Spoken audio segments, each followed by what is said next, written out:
Hello, Nate. Hey, what's up, Bart? What's going on, Nate? I got a 2-5, 1500 effective. Okay, 2-5, 1500 effective. Yep. We're in the big blind with ace of spades, king of spades. Ace of spades, king of spades in the big blind. Okay. Yep. All right. The villain is a passive player who has a limp range. He splits his range pretty heavily. Okay. And he opens to 20 in the hijack. It folds to us, and we three bet to 100. And how deep are you guys? 1500 Oh, effective. you said that. Sorry. You said that. It's So all good. so to 5x here from the big blind versus a hijack, you got ace, king of spades, 300 big blinds effective with the 4x open size. So you go, larger than a lot of people go on this call-in show. Nobody called in between or anything, right? Right. Yeah. It's just 5x. Yep. Okay. So up to 100. All right. So he calls, and the flop is six of spades, three of diamonds, two of clubs. Six of spades, three of diamonds, two of clubs. And you have ace, king of spades. So two overcards, backdoor flush draw. I know you do a lot of the solver work stuff, Nate, because, Nate, of course, came up with the whole solver. So there's sort of nuanced solver work where you do a lot of like this making assumptions where you're not just spitting out optimal answers, but sort of doing kind of what we call like node locking on the fly. Because I know like in a somewhat tight configuration, where a lot of these, where this doesn't really hit a lot of people, you're allowed to go large here on a board like this. Now, with that being said, he might be defending all of his pairs, though, although you did go to 5x. So it's interesting how little nuanced things can change the bit of a hand, because Nate went to 5x here, but if you had gone some people to like 3x, where they're never raising and then folding anything or any pairs, right? It would change things, right? If they've got all the sixes, all the threes, all the deuces, but maybe some of those are folded out, or maybe they're not opened. Right. And with him having a limp range, I just think he never has a set on this board. That makes, so there you go. That's very, very good observation, right? So for people that have limp ranges with their low pairs, it's just going to be very rare, right? So with that being said, if you sort of live node lock the fact that they don't have sets, the theory would go you're allowed to go large and put them into sort of difficult spots, but that might not necessarily be the most profitable approach. What was your thoughts here on this one? Yeah. I actually think that is a very good approach. He has basically pocket pairs he can defend with. Mm-hmm. And obviously this board's very dynamic, so we got a lot of good cards we can barrel and things like that. So I went 150 here. So about what, two thirds to three quarters, right? Something like that. Right, 150 into 200. All right, so here goes 150. I know you're not a big fan of the half pot sizing, Nate. I always see that in the chat. You're like 1/3 check or 2/3, right? Here goes 150. Okay. Any calls? Yeah, and he calls. All right, so hijack calls. And now we're at 500. And, you guys still have like, 1250 left, something like that, right? Yeah, yeah. Okay. So, all right, so he calls, and we got 500 in the pot now, Uh-huh. and the turn is the Queen of Hearts. Okay. Disconnected high card, which is probably going to be pretty good for you, right? Like with what you're thinking he's having, right? What, sevens, eights, nines, 10, something like that. Right, exactly. Yep. So, what do you think about sizing here? Or do you continue? Well, I mean, I think I was going to actually throw a little cork out there too as an alternative line, but I think for the most part, yeah, you just got to be, I mean, I would shape this as where I want to have like a 2/3 probably. It's interesting because you got 2.5 pot size bets left. So if you go 300 and he calls, the pot's like 11. I'm just doing some math out. And then you have 950. So you could still probably go 2/3. But sometimes the problem in these spots is that if you want to leave 2/3 to like move all in with at the end, if you're not deep enough, the fact that you have to go so small to leave 2/3 doesn't get the fold equity that you want on the turn. But it seems like just doing some back of the napkin math, you have actually a pretty good stack to, because if you go like 350 and he calls, the pot's going to be 12, and then that will leave you with like 9 left. So I think that you have like full sort of flexibility. Now, and also too, I think in theory it's supposed to be somewhat of a large size. What did you end up doing? And then I want to ask you a question. Okay, I went 350. Okay, and I did not know that, right? Right. You didn't read Yeah. that. So hero bets 350, and does he call? Yeah, he calls. All right. So let me ask you about an alternative line here, which is sometimes I talk about the delayed double barrel, and it's not usually in 3-bet pots, but of course the delayed double barrel references a lot of times when I'm talking about in position is sometimes actually taking what would be a good barrel card and checking to see the response of your opponent and then just bluffing the river. That usually happens. I usually use that example in situations where we are in position and the board is somewhat extreme, meaning that it's usually on paired boards where somebody could have trips. Like, for example, if the board came out, let's say it came out 10-6-6, and we bet and they called on the flop, and then the turn was like an ace or a king, just a really, really good card for us to barrel.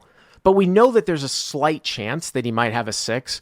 We can actually sometimes check that card back, and then if he just checks the river, we just bluff, and it almost gives more credence. I find like I get more folds in that way, playing it like everybody else would, sort of pot controlling against trips. So I will have that in my game. It's rare from out of position. I just wanted to throw it out at you if you ever thought that might have had credence here in this spot. I haven't really thought about it much because generally I think bet, check, bet is a bluffy line. And really? So you think that's a bluffy line? Even on a disconnected high card? On a paired board, I think it makes sense because they're checking back. Because you're checking back, right? Because you're checking back for pot control a lot, right? Right. Yeah. But on a board like this, I feel like it's like ace king a lot. Interesting. Like exactly what we have. I mean, what would you continue here with the same sizing with 9s, 10s, jacks? Or maybe exploitably sized a little bit smaller, or what? Like, let's say if I had a hand like aces or kings here, I think it's a really good line to check back right here. And then fire because I have him on so many like medium pairs right now. Well, you want to take the line that you think that's going to be most likely to get you 2 streets. I was throwing out as a quirk where I might checking turn and it goes check, check, and then betting river might get more folds. But it seems to me like you think that it looks bluffy in a spot like this, and you might take it with a value hand to get more calls. So it's interesting. Right, exactly. All right, so 350 here, and hijack calls. The pot is 1200 again. Nate 3-bet out of the big blind to 5x with ace king of spades. Hijack called. This guy's got a limping range. 6 of spades, 3 of diamonds, deuce of clubs. Hero bets 150, which is 2/3. Hijack calls. Pot's 500. Turns the queen of hearts. Big time disconnected high brick. Hero bets 350. Hijack calls. We're at 1200 now, and again, you've got like 900 left, right? Correct. All right. And we get the 5 of spades. I was just going to say, I mean, you have a lot of bluffs that you can make here across a lot of different cards. The cards that I might have trouble with, or the ones I don't like, are the ones that bring in one-liners, and it's not because I think the guy has a straight. The reason why these are in live play sometimes bad cards for us is because I always say that people in the whole player pool are inherently polarized, and if you try to run like a triple barrel in a spot like this, you might get called down even more often because they'd be like, what is this guy betting? They don't see people like take aces or kings here for 3 streets, so you might actually get more of a frequency of getting called. What's your thoughts, Nate? I actually think this would be a great spot to depolarize on. I kind of do it all the time. So, yeah, I agree with what you're saying. Like, the one-liner was not a card I wanted to see. Because I think it just makes his frequency of calling go up more than it would have been, right? Yeah, I mean, that's the whole thing. I mean, in reality, it's one of these ones where, again, And if I had aces here or kings, and you don't think that this guy's got pocket fours or sets, it's a great spot for you to actually move all in if you think you're going to get called more. But, look at what we're trying to do.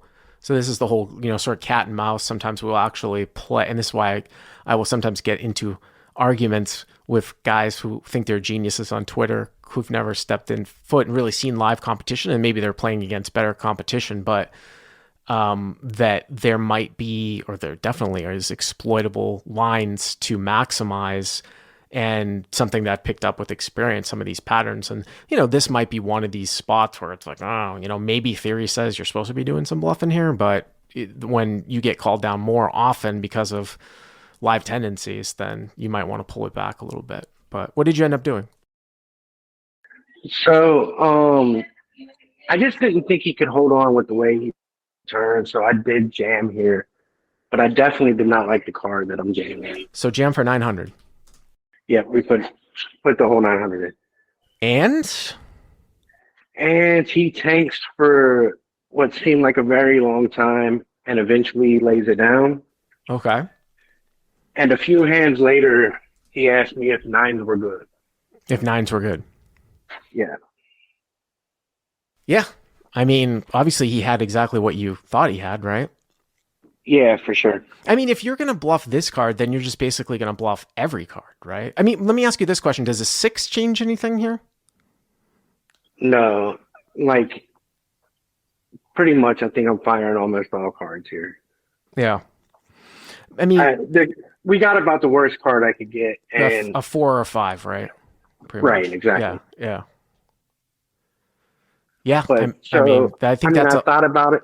Oh, go ahead. My bad. No, I was just going to say it's a lesson in how some people play. I mean, I hate when people use this term face up, right? Because if they're unbalanced in their limping range and you just basically know exactly what they have pretty much all the time because of the way that they play pre-flop, they're going to be eaten alive by good players.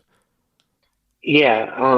I always say paying attention to people's splits and their ranges is one of the most profitable things we can do at the table for situations like this. Yeah. Dean C says, I would have snapped with 9-9, but I'm on the station side. Dean, you know what's funny about that, Dean, is that I almost agree with you. Now, it's harder, though, when you play against a good player. It's harder when you play against a good player. But I will say that if I was playing against a recreational player, and I don't mean to be ageist, because I saw that Dave in New Jersey was in the live chat. Shout out to Dave. I don't mean to be ageist, meaning like I'm not trying to give like guys who are older like a hard time, but a lot of times if I see somebody who I think is a recreational player or someone who's not going to go thin, yeah, I'll hero down all day long with like a hand like nines here, because like the guy doesn't, unless he's got ace 4 or nothing or whatever the run out was. So I will make a lot of hero calls against other players that I don't think is really are capable of making thin value bets. But then when you're up against a good player that will show you down aces and kings, you feel like a fucking idiot. Right? Yeah, for sure. Yeah. Thank you very much for the call, Nate. I appreciate it, as always. All right, thanks, Mark. All right.